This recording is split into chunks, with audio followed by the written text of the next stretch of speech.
Good morning and welcome to Heartland Dual Sport. It's another show and tell Monday, and this is, I think you're going to enjoy this, so let's go open up the box.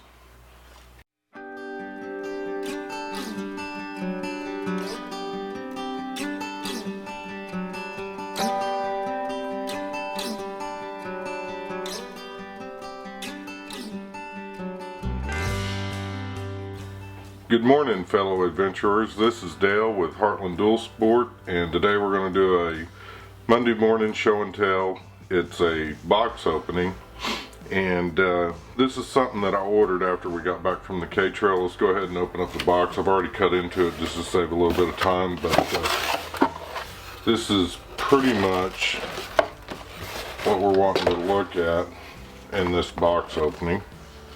Is the Garmin Map 64ST.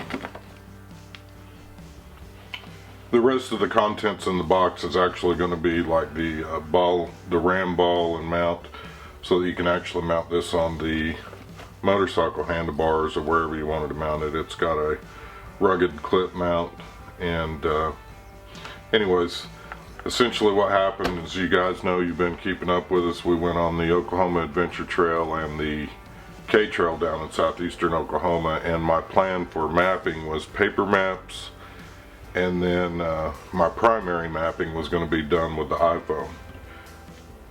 What should have registered in my brain before we even went on the trip was the iPhone may or may not have service. It was a fleeting thought, and I've got an old GPS from back when I was probably 15 or 16. It was made by Garmin, but it doesn't have any kind of street maps or topo maps or anything in it. So I mean, basically you're just looking at a screen with where you are on the map. But what became very apparent shortly after we were on the Oklahoma Adventure Trail is we lost our cell phone service. So we're out here on this trail, and I'm trying to follow along on a map on my iPhone, and I don't have service on my iPhone. So when we got back, I diligently studied on a map system that would work, and I'll tell you why we ended up buying the Garmin GPSMAP 64. The S stands for the streets, and then the T stands for the topo. This actually has both. It's also got a Bluetooth in it, so that if I make a map and say somebody else in our group has a similar product from Garmin, I can go ahead and transfer my map and everything to the other rider with through a Bluetooth system. Now again, they're going to have some sort of Bluetooth Garmin. It's not just going to magically stick to like the old one that I have that's several years old. But this is the Garmin Map 64ST.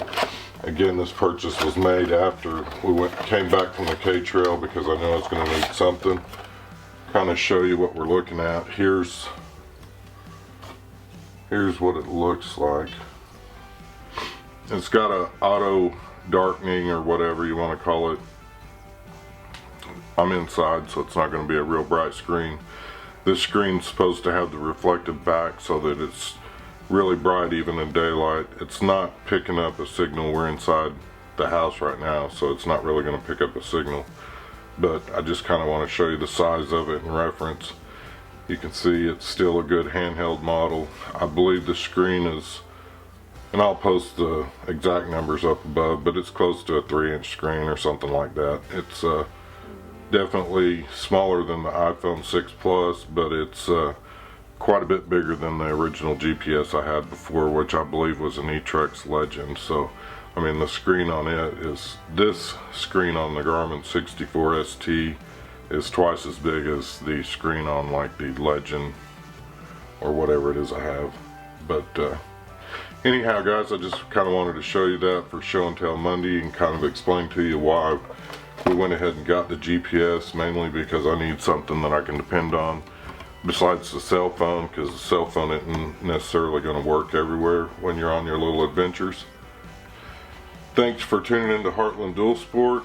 As always, we enjoy your comments. If you like our video, give us a thumbs up. If you want to stay tuned or subscribe, I'd love to talk you into subscribing. We'll be doing a review on this after we get some hours of using it, and I just appreciate each and every one of you, and have a blessed week.